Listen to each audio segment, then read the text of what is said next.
Dalam evaluasi itu ada dua. Ada sebelum evaluasi ada dua hal yang harus dilakukan, yaitu pengukuran dan penilaian. Bagaimana cara mengukurnya? Di pengawas, yaitu melalui proses pemantauan. Kemarin saya mendengar, kalau nggak salah, yang maju Pak Lukman apa ya, yang dijelaskan atau Pak Rusman? Atau pemantauan itu, waktu materinya Bu Nanang, dan saya duduk di bawah, saya lihat dari belakangnya tinggi besar. Pak Rusman ya, kemarin yang menjalankan instrumen pemantauan itu. Bukan, Pak. Bukan. Apa Pak Lukman? Bukan. Ya kemarin itu loh, pemantauan. Jadi kita melaksanakan pemantauan gitu. Nah, pelaksanaan pemantauan tugas salah satu pengawas itu adalah Bapak Ibu melakukan pengukuran. Melakukan pengukuran dulu evaluasi. Baru salah satu bagian kecil dari evaluasi, yaitu kita melakukan pengukuran. Mengukur apakah guru sudah piawai nyusun soal sudah gitu. Bisa nggak? Apakah guru sudah pintar menyusun RTP, menyusun di indikator dan kegiatan pembelajarannya sudah nyambung atau belum? Itu mengukur. Alatnya namanya atau toolsnya namanya instrumen. Iya. Instrumen namanya instrumen pemantauan. Jadi Bapak Ibu nanti tools pekerjanya tidak hanya laptop saja, tetapi ada yang disebut dengan instrumen. Instrumen ada dua hal untuk kinerja Bapak Ibu. Ada instrumen yang untuk mengukur dokumen, ada yang untuk mengukur keterlaksanaan dokumen. Jadi kalau dokumen kaitannya keterbacaan, yaitu kemarin sudah saya sampaikan ada 3 hal, ada, lengkap, sesuai. Jadi untuk dokumen itu adalah untuk mengukur kesesuaian. Kesesuaian dengan apa? Standar. Jadi patokan Bapak Ibu mengukur dia bagus atau tidak adalah patokannya standar. Oleh karena itu instrumen diturunkan dari standar. Jadi tidak bisa kita membuat instrumen ngarang gitu, nggak bisa. Jadi harus diturunkan dari standar. Karena itu yang akan menjadi alat ukur. Alat ukur apakah LPP-nya sudah sesuai standar belum. Terus penyusunan soal host-nya sudah sesuai standar belum. Penyusunan visi misi sekolah sudah sesuai standar pengelolaan belum. Gitu. Jadi itu pengukuran secara dokumen atau sifatnya compliant. Nah, dokumen itu adalah keterbacaan, arahnya adalah ada, lengkap, sesuai dengan apa? Dengan standar. Kemudian yang satunya adalah instrumen keterlaksanaan. Ya, pada waktu keterlaksanaan adalah yang pada pokoknya adalah kesesuaian. Misalkan RPP secara dokumen, keterlaksanaannya dia apa? Proses pembelajaran. Di proses pembelajaran, maka pada waktu Bapak Ibu melakukan pemantauan, ini masih mengukur, belum mengevaluasi, masih mengukur. Pada waktu Bapak Ibu mengukur proses pembelajaran, maka yang dipegang selain instrumen keterlaksanaan proses pembelajaran, tapi juga RPP-nya. Gurunya, Pak gurunya ajar sesuai RPP apa enggak? Gitu, ya. Pada RPP kan ada kegiatan pendahuluan, kegiatan inti, gitu ya, kegiatan penutup. Nah, dalam pembelajaran kan ada itu kegiatan pendahuluan, kegiatan inti, kegiatan penutup. Maka harus dilihat itu sesuai skenario-nya enggak. Nah, itu adalah instrumen keterlaksanaan proses pembelajaran atau instrumen proses pembelajaran. Jadi 2 instrumen Bapak Ibu jadi satu alat. LKM juga begitu. LKM, dokumen LKM, kita maka ada instrumen LKM. Nah, keterlaksanaan SKM adalah program yang diturunkan ke LKT, maka ada instrumen keterlaksanaan LKT. Oke, Pak Ali. Contoh dokumen lengkap tapi tidak sesuai. Dokumen lengkap tidak sesuai. Nah, contohnya gini. Misalkan lengkap 1 semester maksudnya, atau lengkap untuk 1 KD ada berapa pertemuan lengkap gitu. Tapi tidak sesuai, contoh tidak sesuainya misalkan dalam menyusun indikator tidak sesuai kompetensi yang ada di dalam KD. Misalkan KD-nya adalah menganalisis, tapi nyusun indikatornya menyebutkan, menjelaskan, gitu loh. Kemudian mengidentifikasi, mengelompokkan nggak sesuai. Yang seharusnya indikatornya adalah menelaah, membuat kesimpulan, mengkreasi, gitu. Loh, bukan boleh kredit C1. C1 tidak diturunkan di dalam indikator jika KD-nya sudah ke C4. Menganalisis kan ke C4, tapi diturunkannya di soal. Jadi di soal dibedah, maka di soal ada soal yang mudah, soal yang sedang, soal yang cukup sulit. Gitu. Jadi dibedahnya di soal dari C1 sampai C.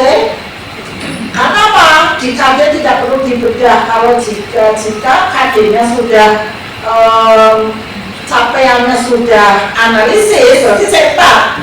Itu standar minimal. Standar minimal. Kenapa kita justru malah downgrade, malah mundur lagi capaiannya? Jadi nggak perlu. Maka di dalam KD yang disusun minimalnya sesuai KD. Berarti minimalnya adalah analisis, berarti tidak sesuai KD, Pak. KD kan sudah given standar, ya kan? Standar itu sesuai dengan Permendikbud nomor 24 atau Permen KMA nomor 183, tergantung mata pelajarannya. Itu maksudnya tidak sesuai. Termasuk ya. Kalau misalkan kasus yang tentang manajerial, kasus manajerial LKM lengkap, tapi ya lengkap tapi tidak sesuai lengkap. LKM Bapak Ibu tidak ada format LKM yang baku, termasuk LPP juga tidak ada format yang baku. LKM juga begitu. Nah, di dalam LKM itu ada visi. Tahu-taunya visinya nggak sesuai dengan yang di banner. Nah, contoh itu. Terus ada program Renstra di dalam LKM itu ada Renstra. Nah, Renstranya tidak sesuai dengan visi. Tidak sesuai. Itu contoh. Tujuan juga tidak sesuai atau misi tidak sesuai dengan visi. Visinya misalkan madrasah yang unggul, tapi misinya tidak menunjukkan pada keunggulan, tidak ada proses menuju keunggulan.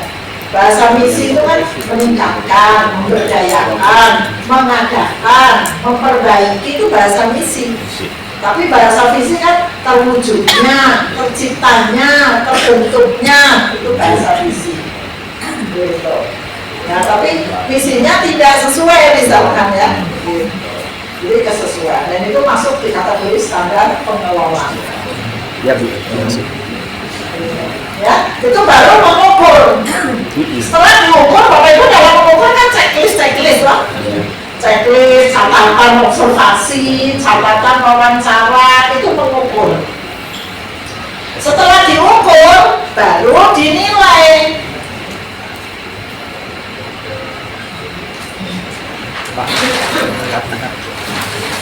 Habis ya? Oh, ada lagi nggak? Pak Sakit?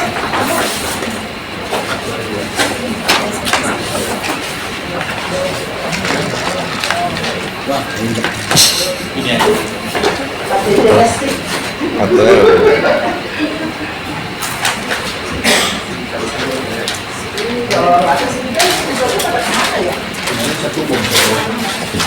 Satu box kemarin.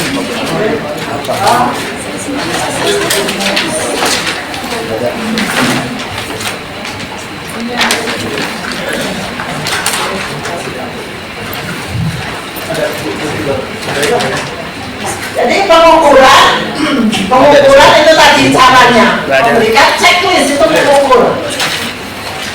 Men-checklistnya sesuai dengan kesesuaian, maka men-checklistnya pada skor berapa. Jadi dalam pengukuran itu masih muncul scoring. Nah, tergantung instrumennya. Kalau instrumen Likert itu bisa 0, 1, 2, 3 0, 1, 2, 3 berarti 4 offset. Kemudian kalau ada skala Likert dari 1, 2, 3, 4, 5.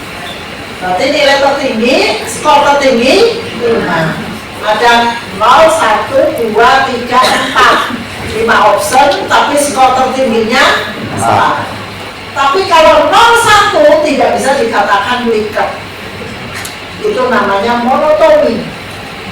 Yaitu yang sifatnya adalah dikotomi, iya dan tidak, berarti hanya 0 dan 1. Iya, benar salah gitu ya. Pasti ya. Nah, kalau untuk pengawas sebaiknya menggunakan skala bisa 0 sampai 4, 0 sampai 3, 0 sampai 5, 0 sampai 4, 1 sampai 5 gitu. Karena apa? Pemantauan pertama skornya sekian. Nanti setelah dibina, dipantau lagi, mungkin skornya kan meningkat gitu. Jadi bersifat dinamis gitu. Bersifat perkembangan, bersifat peningkatan.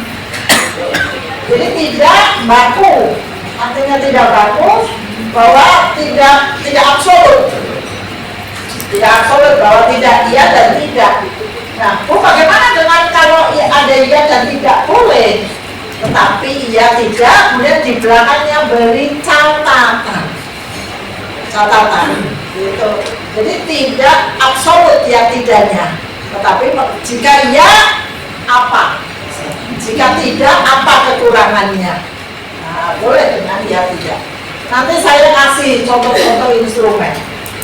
Bapak Ibu tinggal pakai, boleh dipakai, ditambahkan, karena sekarang ada madrasah menggunakan kurikulum merdeka, tapi jangan dikurangi. Ya, boleh ditambahkan tapi jangan dikurangi. Oke, nah sekarang dari pengumpulan penilaian, misalkan satu instrumen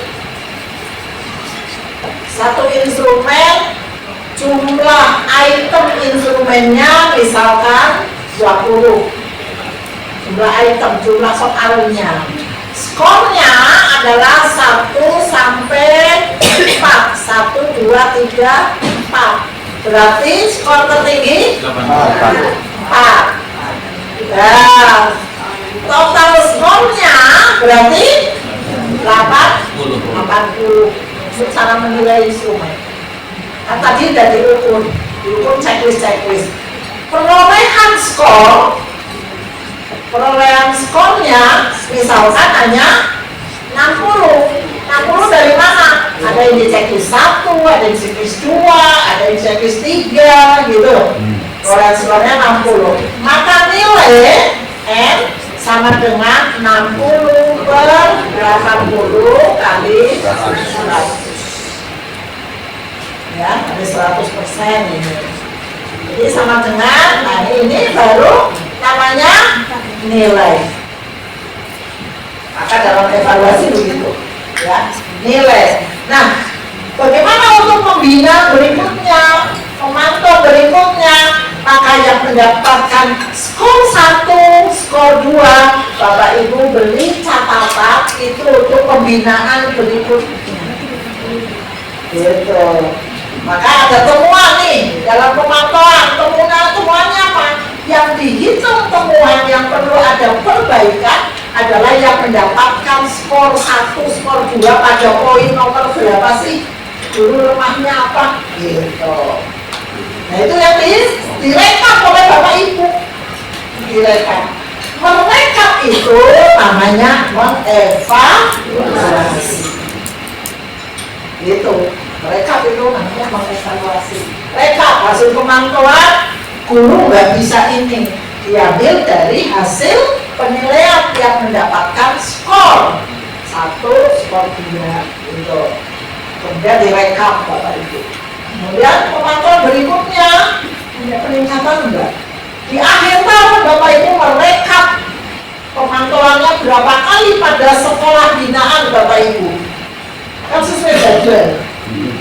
Ya, terlepas dari pemantauan pada UTS, terlepas dari pemantauan pada waktu ujian, gitu.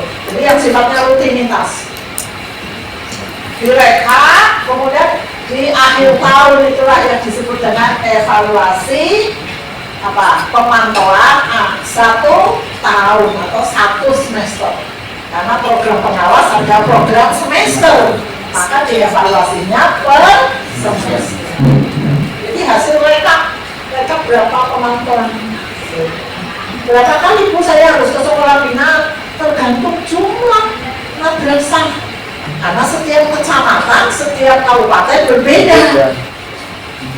Semakin banyak pengawasnya, maka semakin sedikit sekolah binaannya. Semakin fokus. Semakin sering kunjungan. Sampai bosan yang dikunjungi. Ya kan? Gitu. Semakin banyak berkahnya. Iya, semakin banyak berkah. Iya. Sampai bosan madrasahnya dikunjungi. Jadi, nah kalau banyak pengawasnya kan sedikit. Kalau MI kan minimal 10 MI. Kalau MA, MTS itu minimal 7. Jadi kalau pengawasnya sudah memenuhi kapasitas di suatu wilayah, maka Bapak Ibu mendapatkan 10 lembaga untuk MI, 7 lembaga untuk MTS, maupun 7 lembaga untuk MA. Satu orang pengawas Bu. Satu orang pengawas. Banyak. Satu orang pengawas. Terus sekarang kan memang Indonesia kurang pengawas.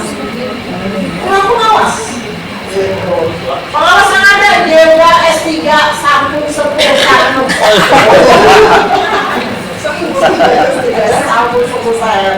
Ya kan Bapak Ibu nanti yang menggabungkan. Sambun sepuh sangat. Sudah. Tahun kemarin saya mendiklat PKP, penguatan kompetensi pengawas. Itu ada diklat termasuk yang kerjasama pengawas PAI juga, pengawas madrasah juga. Itu diklat yang sifatnya penyelamatan. Karena ada yang mau pensiun 2 bulan, diklat. Ada yang mau pensiun 7 bulan juga diklat. Nah akhirnya apa? Saya sharing aja, saya nggak ngajarin ilmu, sharing aja, coba Pak ceritakan pengalamannya. Orang udah sangat senior, gitu kan? Jadi sharing ilmu, kita tidak berani menggurui, tidak berani mendikte. Jangankan dengan yang senior, dengan Bapak Ibu aja saya tidak berani mendikte. Gitu. Nanti begitu saya keluar pintu, gitu. Jadi diklat penyelamatan. Kenapa? Kalau tidak ikut diklat, karena tidak melalui CAWAS dan tidak pernah diklat, sertifikasinya diambil, harus dikembalikan, gitu. Karena jadi pengawas dulu adalah duk, baru dik. Nah, kalau sekarang kan Bapak Ibu dik, itu kalau dulu dik. Oh, belum pensiun Pak. Banyak itu, kalau dia PHI banyak sekali.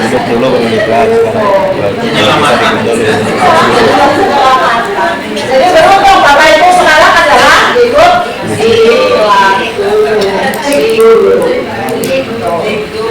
Nenek cara menghitungkan setiap instrumen. Jadi setiap instrumen setelah diukur harus dinilai. Setelah dinilai direkap per semester. Itu disebut mengevaluasi. Maka evaluasi 1 semester, guru ternyata masih belum menguasai dalam hal apa ini yang mendapatkan skor minimal itu. Maka ada tindak lanjut, bentuknya ada BIMLAB. Awal semester berikutnya ada BIMLAB. Karena pengawas minimal melakukan BIMLAB adalah 6 kali dalam 1 tahun. Saya jadi BI tidak merasa tersingkir, tidak Bapak Ibu bukan rival saya. Tidak rival saya, gitu. 6 kali loh. 6 kali Bapak Ibu diundang KKD, diundang MDMP. Pengawas yang punya anggaran. Karena apalagi yang RI, karena kemenangnya kadang tidak menganggarkan. Kenapa tidak menganggarkan? Kemenangnya saya banyak ngobrol dengan teman teman-teman pemenang. Para pemenang. Karena apa? Pengawasnya sendiri di awal tahun dan ngasih program. Ngasih program pertama. Di akhir tahun juga tidak ada laporan hasil evaluasi. Bagaimana mau nganggarin? Gitu loh. Karena program pengawasnya tidak sampai ke kepala kemenang. Gitu. Jadi Bapak Ibu makanya setiap tahun harus kan di anggaran kemenang ada namanya refocusing, ya kan? Ada namanya perubahan anggaran. Jadi harus laporkan anggaran.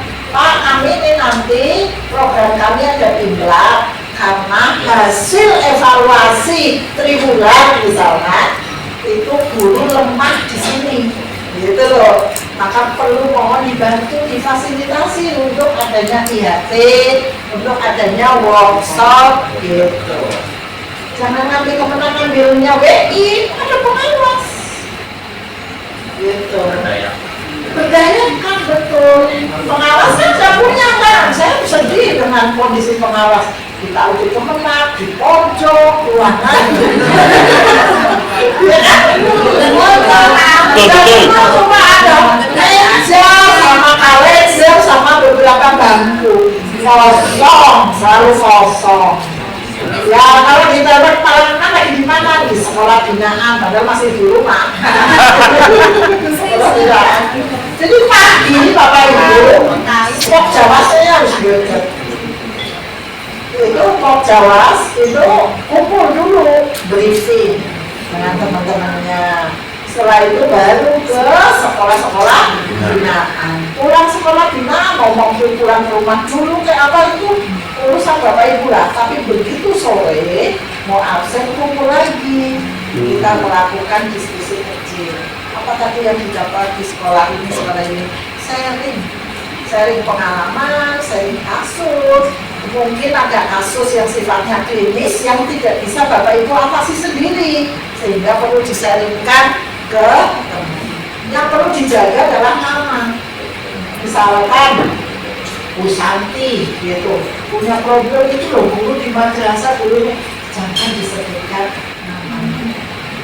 Itu harus dijaga kode etik. Gitu, ya. Karena kalau disebutkan namanya itu sudah mendiskreditkan dan sudah menjadi nanti jadi fitnah, jadi gosip gitu. Jadi kalau gosip ilmiah ceritakan kasusnya, kami menemukan kasus seperti ini. Kalau coba teman-teman minta dibantu bagaimana solusinya gitu. Bagaimana pendekatannya, bagaimana strateginya gitu. Apalagi pengawas baru kan gitu loh. Jadi perlu belajar sama yang sudah minta caranya begitu, minta pendapat gitu. Jangan jadi guru apa itu, misalkan guru kimianya kan lebih dari satu misalkan, ya pokoknya ada guru lagi sana gitu. Saya mendapatkan kasus seperti itu gitu. Itu bisa disaringkan sehingga Pak permasalahan cepat selesai. Tidak satu versi oleh satu pengawas itu sendiri, tapi ada berbagai masukan. Bapak Ibu filter mana masukan yang bisa dipakai yang sesuai dengan karakteristik guru yang bermasalah. Jadi enjoy silaturahmi sesama pengawas juga berjalan gitu loh, dan sangat ilmiah gitu. Jadi kelompok kerja yang sehat. Gitu. Amin. Iya. Nah ini yang disebut dengan penilaian. Jadi dalam evaluasi itu ada pengumpulan, ada penilaian. Nah ini begini Pak, udah bisa baca, saya nggak ngajarin baca. Iya. Ini dimensi kompetensi evaluasi pendidikan bagi pengawas. Menyusun kriteria indikator berarti apa? Menyusun kisi-kisi nanti lainnya, ya, kriteria indikator keberhasilan pendidikan pembelajaran. Jadi membuat apa? Rubrik. Apa itu harus udah rubrik. Rubrik itu turunkan dari mana? Standar. Jadi kalau pada waktu mengukur, waktu menilai tidak sesuai rubrik, ya Bapak Ibu checklist 4, 3, 2, atau 1, bukan lain ini slide, tetapi di didasarkan pada rubrik, pada indikator, pada kriteria. Kemudian penentuan kriteria dikatakan misalkan dapat nilai 60 dikatakan sangat cukup atau kurang. Tidak ada patokan kriteria kecuali Bapak Ibu menentukan dengan pola penilaian penilaian acuan patokan. Maka patokan artinya bahwa itu terstandar oleh Bapak Ibu kriteria itu. Ya, jadi patokan antara misalkan 81 sampai 100 sangat baik, ya suka-suka Pak Ade misalkan. Tapi bagi Pak Ujang, itu tantangannya terlalu banyak. Kalau saya dikatakan sangat baik adalah dari 91 sampai 100, misalkan begitu. Tapi patokannya adalah rentangannya itu. Gitu loh. Tapi wilayah kami itu wilayah Lebak, Ujuk, Tanjung Lesung masih naik lagi. Gitu misalkan ya. Tanjung Lesung itu masih naik lagi. Kalau ukuran 91 terlalu berat. Misalnya. Maka dia membuat rentangannya 81 sampai 100. 80 sudah sangat bagus. Gitu misalkan. Boleh tuh kita. Boleh. Boleh, karena yang membuat patokan adalah Bapak Ibu. Kriterianya nanti, kriteria indikator itu kan kriteria kan? Kriteria adalah bisa sangat layak, sangat baik, begitu kriterianya. Boleh Pak, nah kalau taksel tidak bisa 81 sampai 100 dikatakan sangat baik. Daerah kota loh. Kota. 91 lah, ya kan? Berarti rentangannya 9 angka. Intervalnya 9 angka. Gitu. Jadi dikatakan sangat baik di Tangsel dengan ukuran mohon maaf di Lebak Ujung itu berbeda karena lingkungannya berbeda, jenis madrasahnya sama tetapi karakteristik madrasahnya berbeda. Jadi tidak bisa Pak Sakim. Berarti nilai itu cenderung relatif apa ya? Berbeda. Tidak pasti ya, tapi multitafsir. Ya tidak. Ketika 90 menurut saya mungkin baik, tapi bisa jadi tidak baik untuk orang lain. Iya betul. Tapi bukan bersifat subjektif karena basisnya data instrumen.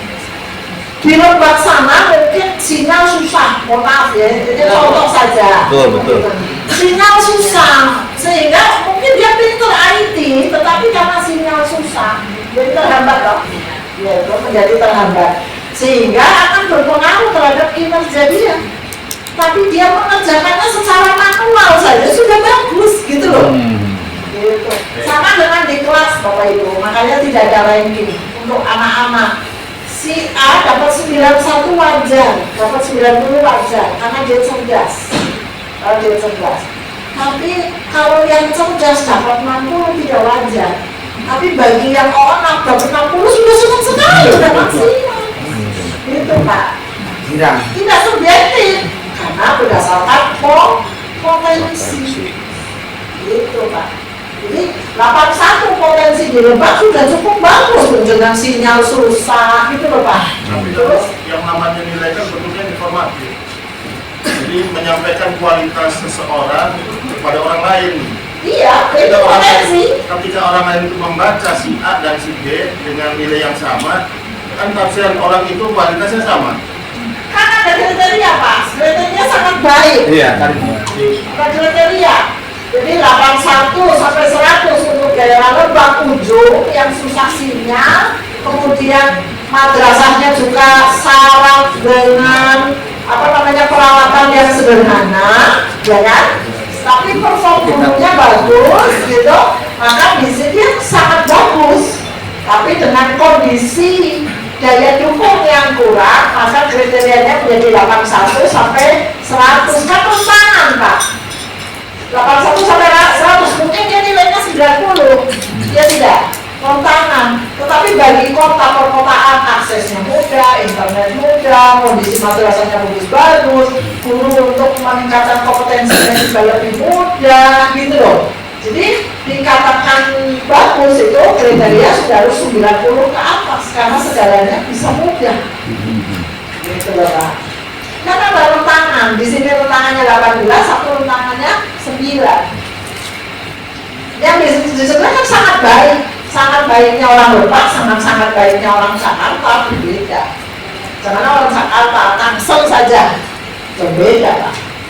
Sangat baiknya orang Tangsel dengan orang Jakarta berbeda. Sama dengan sangat baiknya orang Manice dengan sangat baiknya Mantap berbeda. Gitu. Kalau terkait akreditasi Bu, misalnya akreditasi A di Manice dengan akreditasi A di Pandeglang misalnya gimana? Menilai akreditasi baik. Kalau akreditasi, ya sama Pak, karena sekarang akreditasi ukurannya adalah perform Pak.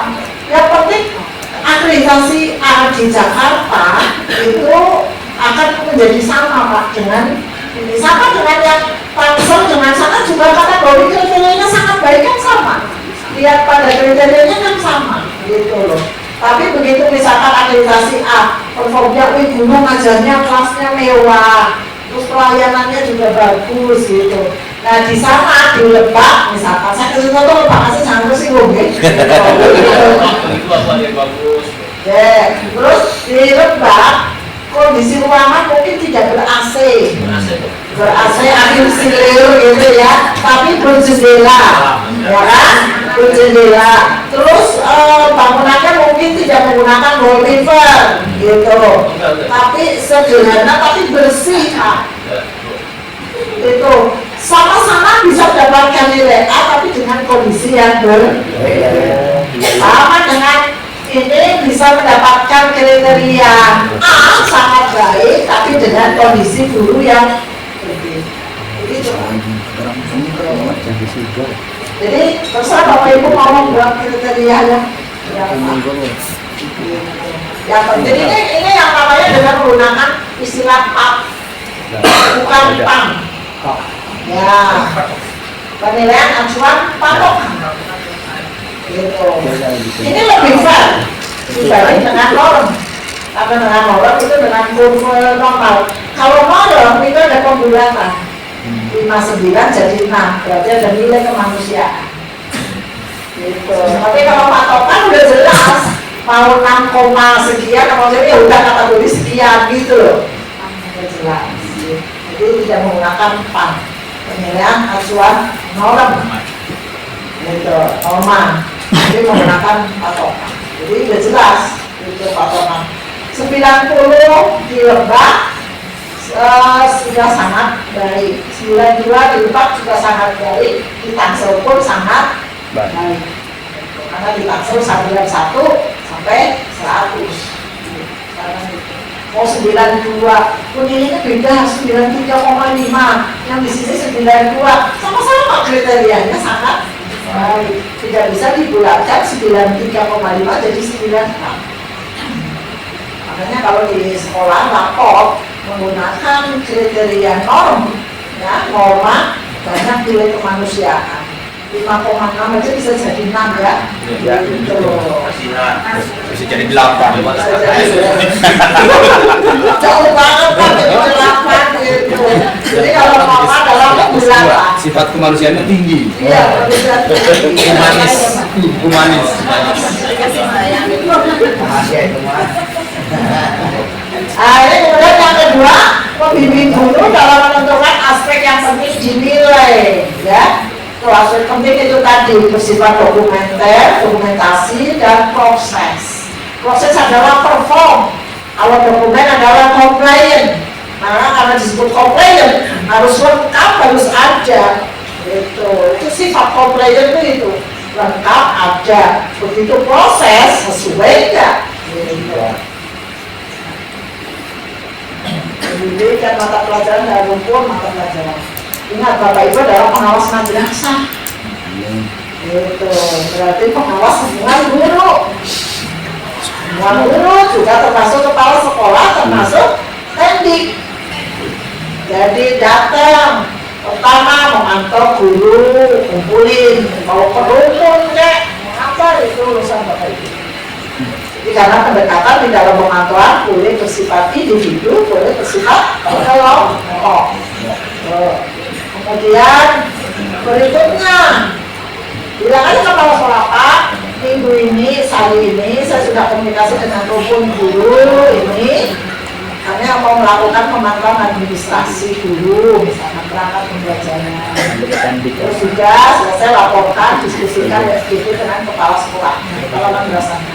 Minggu depan kami mau datang lagi untuk memantau tenaga administrasi.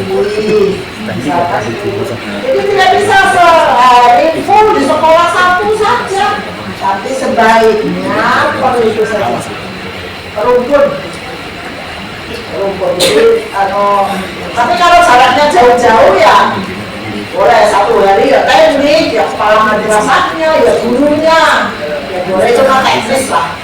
Ya, teknis, tapi kalau biar nggak dikatain sering datang.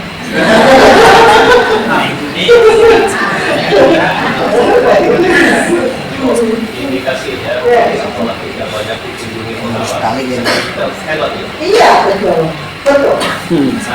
Semakin sering pengawas datang harus semakin kualitas. Karena pengawas adalah memberikan, tugas pengawas adalah memberi bantuan. Ya, bantuan terhadap proses pendidikan, bantuan terhadap guru dan sekolah, ya, dan teknik polnya dalam proses pendidikan untuk memperbaiki maupun untuk menuju pada kualitas. Peningkatan kualitas. Itu pengawas. Hebatnya pengawasnya. Kalau sekolah saya, saya dikunjungi pengawas. Sekolah saya tidak mau bermasalah lain.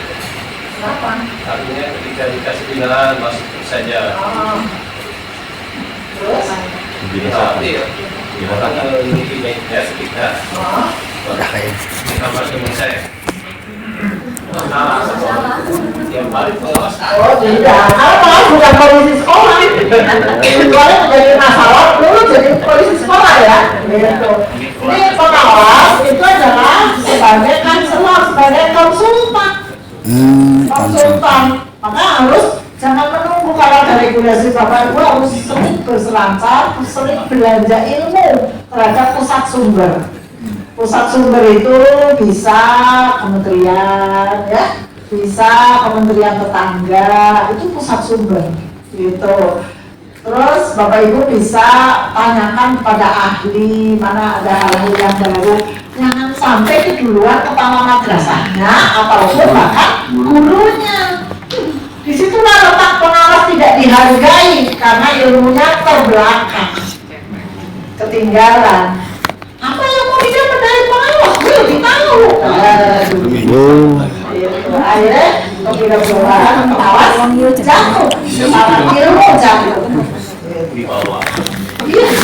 Jadi wibawa itu tidak jalan dengan membusukkan dada, kemudian dagu di tengadah, kemudian jalan tanpa tengok kanan, tengok kiri, gitu ya. Ada mobil ketabrak.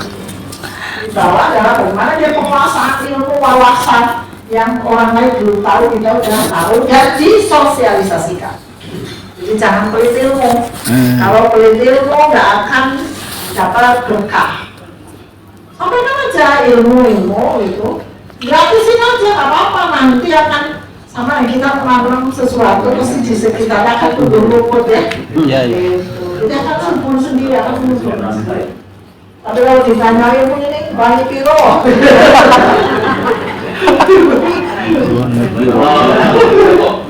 Kalau kita ya indikasi dari sekolah biasanya. Lebih seringnya Jangan diladenin kalau LSM, ngapain? LSM punya nilai cekan di sekolah. Mau sama ladenin. Saya nggak berani, LSM kalau saya nggak berani. Wartawan yang cecek nggak berani ngerti saya. Ya, waktu saya kepala saya wakil di mana? Itu kalau ada LSM, ada kepala, ada ini. Kepala dinas saja, kepala dinas Kabupaten Bekasi itu, kalau ada wartawan datang itu dilayani ya siapa? Saya layani aja. Gitu, saya bilang, Bapak mau meliput sekolah saya? Gitu aja. Oh, meliput ya, terima kasih, saya gituin. Itu pekerjaan Bapak kan kalau meliput sekolah saya udah dibayar dari agentnya. Betul. Gitu loh. Tapi ya kita kasih kopi wajar sebagai tamu lah gitu. Tapi kalau kasih tamu ya tidak gitu. Kadang sama orangnya buat rokok gitu, terus ya kok ini bukan iya gitu loh. Di perusahaan. Tapi enggak yang kayak gitu enggak melayani. Sampai kepalanya sekarang gitu jadi pengawas Pak. Paling yang sejutaan Pak Suyono itu ada mobilnya, ya, tapi dianya nggak ada. Lalu gitu. Ya seolah-olah ada orangnya, wartawan datang gitu. Jadi kalau kita bangun terus apa ada program-program dari kementerian